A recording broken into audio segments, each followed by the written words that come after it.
Good morning friends, मैं CP Gupta, lecturer civil engineering, government polytechnic college Alwar. आपको course code C 302 steel design का unit second का ये unit second है, first नहीं है। बोल्टेड कनेक्शन आपको बताने जा रहा हूं।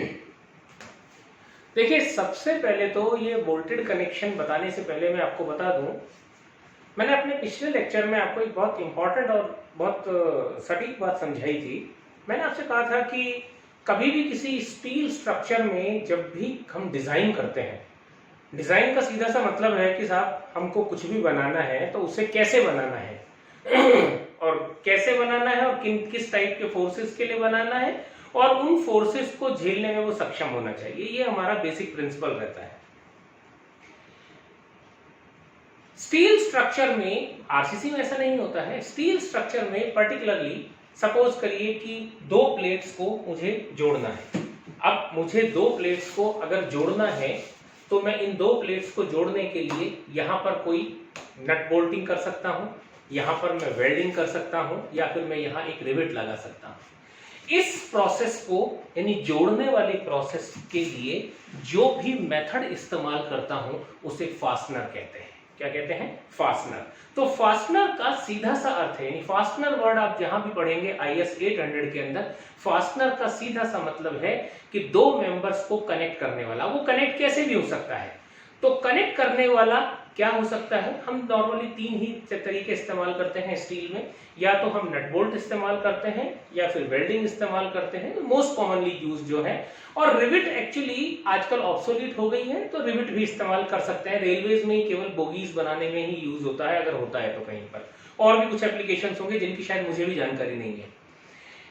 तो आपका जो फास्टनर होता है, उस फास्टनर को हम तीन चीजें हमने बात की, लेकिन IS 800 मेनली जो बात करता है वो दो तरीके की फास्टनर्स के बारे में बात करता है। पहला नट बोल्ट के बारे में, और दूसरा यानी बोल्टेड कनेक्शन के बारे में, और दूसरा वो बात करता है वेल्डेड कनेक्शन के बारे में। तो अभी मैं आपसे जो बात कर रहा हूं वो बोल्टेड कनेक्शन के बारे में बात कर रहा हूं। दो मेंबर्स को जोड़ना है, नट बोल्ट से जोड़ना है।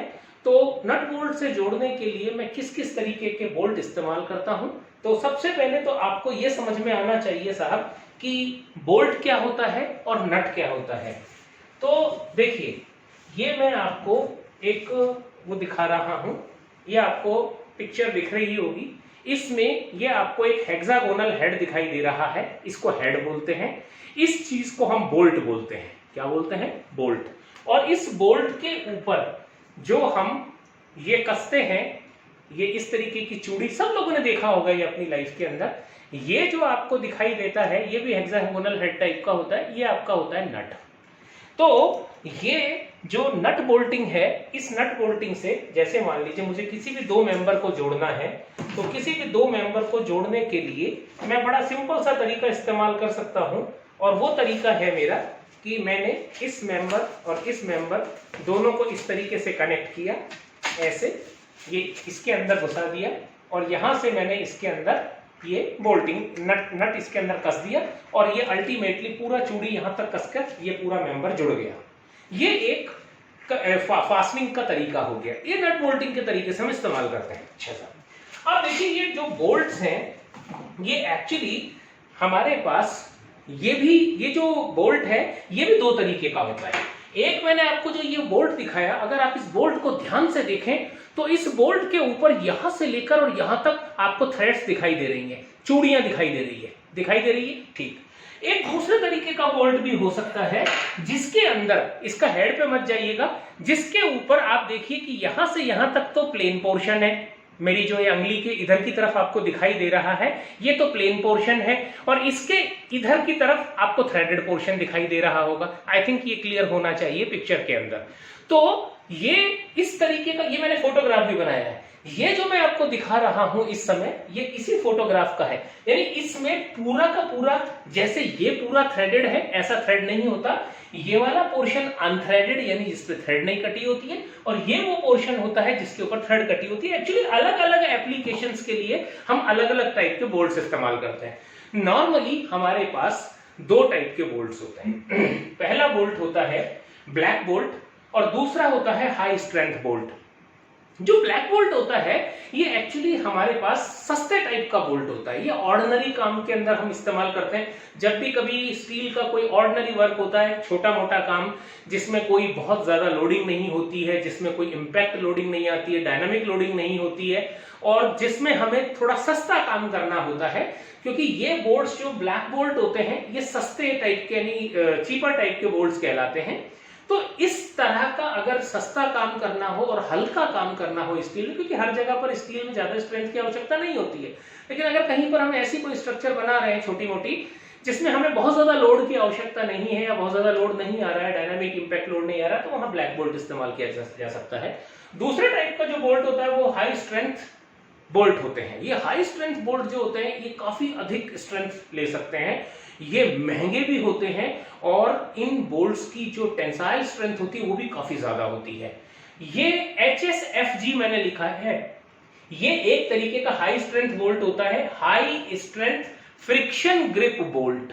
High strength friction grip bolt ये बेसिकली जब कस जाता है तो दो मेंबर्स के बीच में फ्रिक्शन के थ्रू ये लोड लेता है।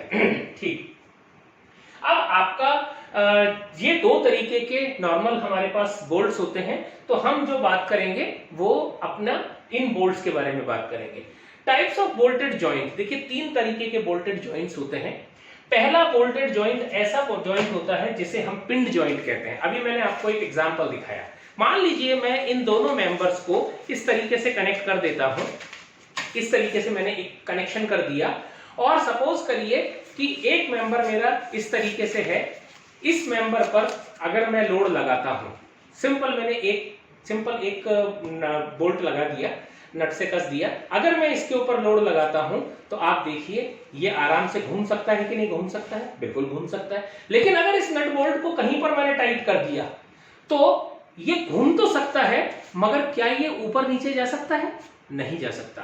तो इसका मतलब ये हुआ कि ये इस तरीके का जॉइंट होता है जो मोमेंट को ट्रांसफर नहीं करेगा लेकिन शियर को ट्रांसफर कर देगा। ये क्या है साहब? ये मोमेंट, शियर, एक्सियल फोर्स, इसके बारे में मैं भी आपको बताऊंगा डिटेल से। ये बहुत कंफ्यूजिंग वो है, मोस्ट ऑफ द स्टूडेंट्स के साथ मैंने ऑब्जर्व किया है कि लोगों को ये पता ही नहीं होता है कि शियर किस प्लेन में एक्ट करता है, मोमेंट किस प्लेन में एक्ट करता है, एक्सियल फोर्स किस प्लेन में एक्ट करता है। तो अपन अभी सीधी सी बात ये कर रहे हैं, शियर हमेशा अगर वर्टिकल लोडिंग है तो जिस डायरेक्शन में लोड एक्ट करता है, जिस डायरेक्शन में लोड एक्ट करता है उस डायरेक्शन के अंदर शियर एक्ट करता है। यानी अगर लोड इस तरीके से ऊपर से लग रहा है तो ये इसे इस तरीके से शियर करने की कोशिश करेगा, ये ऐसे तोड़ने की कोशिश करेगा, ये शियरिंग कहलाती है। ठीक, तो हमारा जो पिंड जॉइंट होता है वो एक इस तरीके का जॉइंट होता है जिसके अंदर शियर ट्रांसफर हो सकता है, इसीलिए पिंड जॉइंट को शियर जॉइंट भी बोलते हैं। क्यों? क्योंकि ये जॉइंट सिर्फ और सिर्फ शियर फोर्स ट्रांसफर कर सकता है, मोमेंट नहीं। दूसरे टाइप का जॉइंट होता है रिजिड जॉइंट। अच्छा साहब, अगर मान लीजिए इसी के साथ मैं यहां पर एक पेच और लगा दूं, एक और लगा दूं, और फिर उसके बाद या फिर मैं इन दोनों मेंबर्स को काफी सारे उससे जॉइंट कर दूं और फिर इसको खींचूं, इन दोनों मेंबर्स को एक दूसरे के रेस्पेक्ट में, सपोज करिए कि मैं एक दूसरे के रेस्पेक्ट में इनको खींचता हूं, तो क्या ये खींचना पॉसिबल है? मतलब मैं यहां पर काफी सारे एक लाइन में या दो लाइन में, तीन लाइन में नट बोल्टिंग कर देता हूं। नट बोल्टिंग करने के बाद मैं चाहे वर्टिकल फोर्स लगाऊं चाहे हॉरिजॉन्टल फोर्स लगाऊं, क्या इसको घुमाना संभव है? नहीं है। अगर मैं जैसे यहां पर 3 पेच लगाऊंगा, 3 बोल्ट लगाऊंगा, तो इसको घुमाना भी संभव नहीं है और ना ही इसको ऊपर नीचे ले जाना संभव है। इसका मतलब मैंने ये एक ऐसा जॉइंट बना दिया जिसके अंदर शियर भी ट्रांसफर हो रहा है और मोमेंट भी ट्रांसफर हो रहा है। ट्रांसफर वर्ड में जब यूज करूंगा ना तो इसका सीधा सा अर्थ है कि ये उस पर्टिकुलर टाइप के फोर्स को झेल रहा है। देखिए जब इसके अंदर सिंगल मैंने बोल्ट लगाया तो ये जैसे ही मैंने इसको घुमाया ये घूम गया मतलब it is not transferring the moment. तो इसका मतलब क्या हुआ कि ये इस मोमेंट, जो भी मोमेंट इस स्ट्रक्चर के ऊपर आ रहा है, इसको नहीं झेल रहा है। तो जब भी ट्रांसफर वर्ड आप यूज करेंगे कि ये ट्रांसफर कर रहा है, तो इसका मतलब है कि ये रेजिस्टेंस दे रहा है उस पर्टिकुलर टाइप के फोर्स के लिए। तो अगर मोमेंट को ट्रांसफर कर रहा है मतलब मोमेंट को रोक रहा है। जो भी एक्सटर्नल फोर्स के कारण मोमेंट पैदा हो रहा है ये उसे रोक रहा है और रोक करके दूसरे मेंबर पे ट्रांसफर कर रहा है जो इसके साथ जुड़ा हुआ है। शियर का भी सेम फंडा है। कि अगर ये शियर को झेल रहा है तो रोक करके शियर को दूसरे मेंबर पे ट्रांसफर कर रहा है। इसी तरीके से एक्शियल फोर्स का, कि अगर एक्शियल फोर्स आ जाए, सपोज करिए दोनों के अंदर एक्शियल फोर्स आ जाए, इस तरीके से खींचूं तो ये एक दूसरे को ये खींच नहीं रहे हैं, तो मतलब इस मेंबर को खींचूंगा तो इस बोल्ट, जुड़े हुए बोल्ट के कारण ये दूसरे मेंबर पे भी ट्रांसफर हो जाएगा एक्शियल फोर्स। तो जब भी कभी हमारे पास जो रिजिड जॉइंट होता है, उस रिजिड जॉइंट की खासियत ये होती है कि रिजिड जॉइंट जो है वो हमेशा शियर को भी ट्रांसफर करता है, यानी शियर को भी रोकता है, मोमेंट को भी रोकता है, और अगर रोकेगा मतलब एक्सटर्नली जो जनरेट हो रहे हैं उसको रोकेगा, तो मतलब ट्रांसफर करेगा दूसरे मेंबर पर, ट्रांसफर करेगा दूसरे मेंबर पर। तीसरे टाइप का जॉइंट होता है rigid joint, semi rigid joint. Semi rigid joint के अंदर क्या होता है, ये पार्शियली तो पिंड होता है और पार्शियली रिजिड होता है, यानी शियर को रोकता है, एक्शियल फोर्स को भी रोकता है, मोमेंट को भी रोकता है, लेकिन मोमेंट को कुछ हद तक रोक पाता है, कुछ हद तक ये घूम जाता है, और ऐसा जॉइंट हमेशा सेमी रिजिड जॉइंट कहलाता है। ध्यान से सुनना, मैं दोबारा बोल रहा हूं, मैंने कहा कि शियर को रोकता है 90-95% रोक लेता है, लेकिन 5% शियरिंग हो जाती है।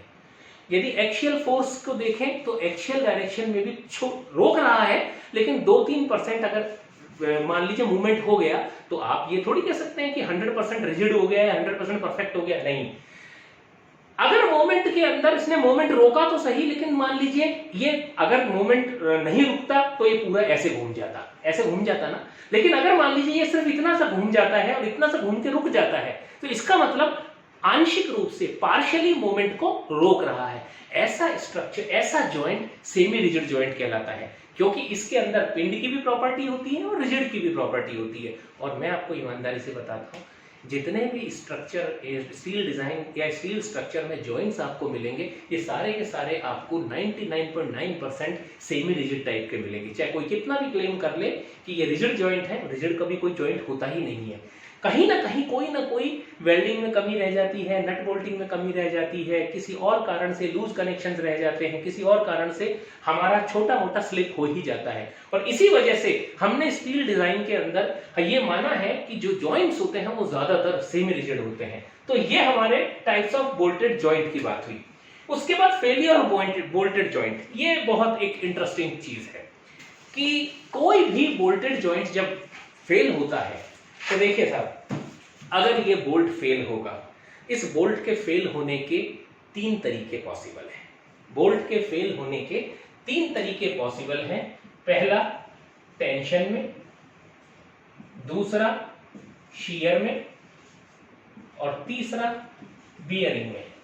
मैं आपको ये तीनों तरीके इतने बेहतर तरीके से समझाऊंगा कि आपको 5 मिनट में ये बात समझ में आ जाएगी कि कोई भी बोल्ट फेल होगा तो कैसे होगा। अब सुनिए, यदि मान लीजिए मैं इन्हीं 2 मेंबर्स की बात करता हूं और किसी कारण से मैं आपसे कहता हूं कि मैं इसके ऊपर इस डायरेक्शन में फोर्स लगाता हूं, ऐसे फोर्स लगाता हूं, यहां पर मैंने नट लगा रखा है और इस पर ऐसे फोर्स लगाता हूं, तो साहब एक बात बताइए कि ये बोल्ट ऐसे खींचेगा ना?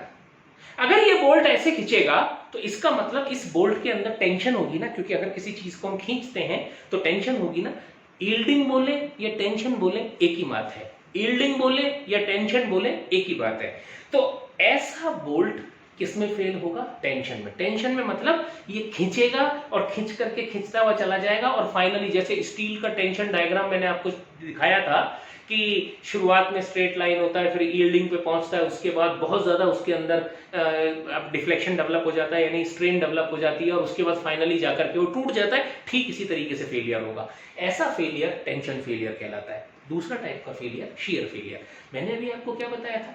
मैंने आपसे कहा कि ये 2 मेंबर्स कनेक्टेड हैं। अगर ये 2 मेंबर कनेक्टेड हैं और इसमें फोर्स इस तरह से लग रहा है कि मैं इसे ऐसे खींचता हूं, देखिए साहब फर्क है दोनों में, जो पिछली वाली थी और इस वाले में फर्क है। ये ऊपर खींच रहा है, ये इधर वाला तो ऊपर की तरफ खींच रहा है और इधर वाला नीचे की तरफ खींच रहा है। तो फिर जो मेरा ये है बोल्ट, इस पर फोर्स कैसे लगेगा? फोर्स इस प्लेन में लगेगा। किसी भी चीज, किसी भी थ्रेड पर फोर्स इस प्लेन में लगेगा, ऐसे ही लगेगा ना। तो जो फेलियर होगा वो इस क्रॉस सेक्शन में कैसे फेलियर होगा? अगर कोई चौक का टुकड़ा हो तो चौक के टुकड़े को जैसे अपन ऐसे तोड़ दें और उसके 2 क्रॉस सेक्शन दिखने लग जाएं, या ऐसे मान लीजिए कि ये बोल्ट टूट करके ये ऐसे दो पीस में बदल जाएगा, यानी ये बोल्ट ऐसे टूट जाएगा। तो ये कहलाता है शीयरिंग, ये कहलाता है शीयरिंग, और शीयरिंग में ये क्रॉस सेक्शन टूट जाता है। तीसरे टाइप का फेलियर है बियरिंग फेलियर। अब ये बियरिंग फेलियर साहब कैसा होता है? ये बियरिंग फेलियर कैसा होता है वो समझिए। ये बियरिंग फेलियर बड़ा मजेदार है। देखिए, मान लीजिए कि ये मैंने इसके ऊपर अपना बोल्ट कस दिया, इन दोनों प्लेटों के ऊपर। ये दो स्टील की प्लेट है, ऐसे समझ लीजिए। अब अगर मान लीजिए मैं इस बोल्ट को खींचता हूं, यानी ये बोल्ट खींचता है किसी कारण से कि फोर्स ऐसे लग रहा है, तो जो ये बोल्ट है ना, ध्यान से देखिए, इस बोल्ट का जो हेड है ना, या फिर इधर की तरफ जो नट लगा हुआ है ना, ये क्या कर सकता है? अब ध्यान से सुनना मैं क्या बोलने जा रहा हूं, कि अगर ये क्या कर सकता है नट, ये इस स्टील की प्लेट को छेद करके और बाहर निकल सकता है। अगर मैं दम लगाऊं तो ये बाहर निकल सकता है। तो इस स्टील के बोल्ट के हेड ने क्या किया कि इस स्टील की प्लेट के इतने हिस्से को छेदते हुए और फेलियर कर दिया। ऐसा फेलियर बियरिंग फेलियर कहलाता है स्टील प्लेट का। इसी का उल्टा भी हो सकता है। मैंने एक पक्ष दिखाया, अब मैं दूसरा पक्ष दिखाता हूं। यदि स्टील की प्लेट मजबूत हुई इस केस में, और सपोज करिए कि हमारा बोल्ट वीक हुआ, तो ये बोल्ट जो है, ये बोल्ट जो है, इसका हेड जो है, इसका हेड भी क्रश हो सकता है, पिचक सकता है। इसका हेड अगर पिचक गया तो फिर इसका हेड फेल हो जाएगा। तो याद रखिए, नट बोल्टिंग का जब बियरिंग फेलियर होता है, तो बियरिंग फेलियर के अंदर जो खास बात होती है वो ये होती है कि अगर प्लेट कमजोर है तो बोल्ट प्लेट में छेद कर देगा और फेल हो जाएगा, और अगर बोल्ट का हेड कमजोर है बियरिंग में, तो बोल्ट का हेड फेल हो जाएगा और प्लेट उसको पिचका देगी। तो ये एक तरीके से इस तरीके का वो है कि ये फोर्स लगता है इसके ऊपर, किसी भी चीज के ऊपर, और ये बियरिंग प्रेशर कहलाता है। और जितने एरिया पर ये प्रेशर काम करता है वो बियरिंग एरिया होता है। तो इसका मतलब ये हुआ कि ये तीन टाइप के फेलियर्स हैं। अब इसमें एक इंटरेस्टिंग बात और समझ लीजिए 2 मिनट में।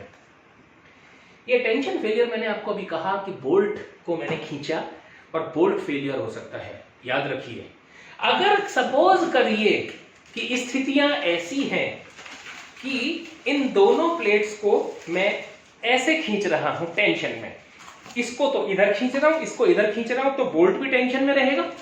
मतलब ये तो चलो शियर वाली कंडीशन हो गई। अगर मैं इसको ऐसे खींचूं तो ये स्थिति ऐसी हो गई। लेकिन अगर इसमें मैंने कहा कि ये बोल्ट जो है ये खींचेगा और यील्डिंग में फेलियर होगा। याद रखिए कि कभी भी जब कनेक्शन होते हैं, कनेक्शन में यील्डिंग यानी टेंशन डेवलप होता है, तो 2 चीजें पॉसिबल है।